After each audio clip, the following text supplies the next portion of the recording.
time about how I saw my boyfriend propose to another girl in front of me. So a little background information. At the time, my boyfriend and I had been together for around 4 years. We had 2 kids together, and our relationship was pretty rocky. Within the first year of us dating, he would cheat on me all the time, and both times that I was pregnant, he would cheat on me also.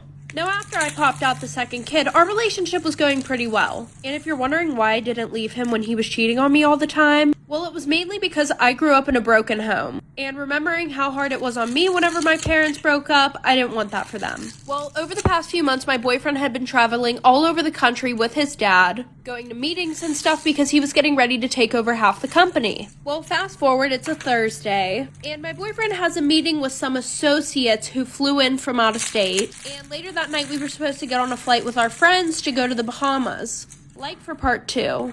Part 2 about how my boyfriend literally proposed to another girl right in front of me. So like I said, my boyfriend had a meeting with some associates who flew in from out of town, and that night we were supposed to be on a plane to the Bahamas with our friends. So while he was getting ready for this meeting, I went and I dropped the kids off early, and he went to this meeting, and I drove our luggage over to our friend's house because they were just going to drive us to the airport. So my girlfriend and I are super pumped to go on this trip, so we decided to start drinking early, and we went somewhere to get drinks. She suggests this high-end place because the guy at the bar has a crush on her and always gives her free drinks. So we're sitting there having a really good time drinking at the bar. So while we're sitting there, we hear a bunch of clapping and cheering coming from outside. So us being drunk and nosy, we go out there to see what's going on. And one of the chances I walk out there, my boyfriend is down on one knee in front of another girl. And I'm not very confrontational whenever I drink, so I told my best friend to just take me back to her house. When we got back, it was around 6 p.m. And my boyfriend tells me that he's just going to meet us at the airport like for part 3.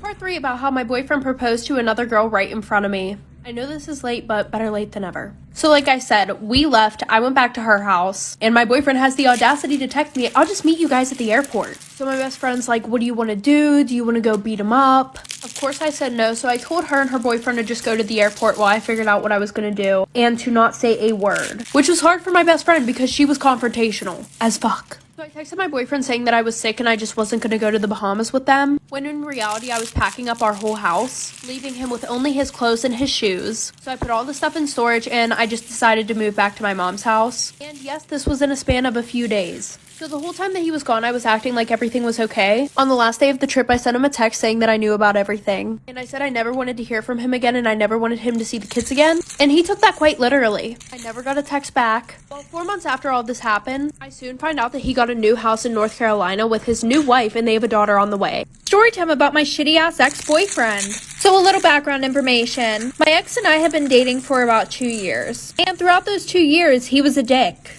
He would cheat on me, talk to other girls more than me, but of course I pretended that everything was perfect in my relationship. I would brag to all these people about how my relationship was so good, blah blah blah, and everything else. Because it's embarrassing whenever bitches can talk shit because your relationship is very toxic. Like, listen to this bullshit. The whole 2 years we were dating, I had over 10 girls DM me on Instagram saying that they screwed my boyfriend at his house. I never confronted him about it. I was just one of those girls that cared way too much about what everybody else thought. Okay, now fast forward. And it was a Friday at school, and Thanksgiving break was the following day. And him and I had this whole plan to spend the whole break together, because literally a week before that, he was on vacation in North Carolina for 2 whole weeks. Well, instead of going with him after school, I decided to go home, get an overnight bag like for part 2. Part 2 about my shitty ex-boyfriend. So like I said, the original plan was for us to go together to his house after school. But I was like, I'm going to be spending the whole week over there. I should probably pack some clothes and get a shower. So after school, he drove me to my house. And he said that his parents wanted to have dinner together, so he had to go back to his house. And he would pick me up later. So when I got to my house, I got ready and everything, blah, blah, blah. And by this time, it was like 8 o'clock. So I kept texting and calling him, asking him where he's at, if he's coming to get me still. Then I realized that none of my text messages were going through. So then I go to text him on Snap. And what do you know? I couldn't find him on there. And then I call him off my mom's phone. He answers the phone and hangs up right away. Well, we were supposed to have a little party at his house too, that all of my friends were going to. So I texted every single one of them. None of them answered the phone. And I remembered that my one friend had shared her location with me before. So I went and looked at her location and where was she at? My boyfriend's house. So while I sat at home crying that whole week, he was throwing parties and cheating on me with my friends. And when we went back to school, he acted like we were never in a relationship.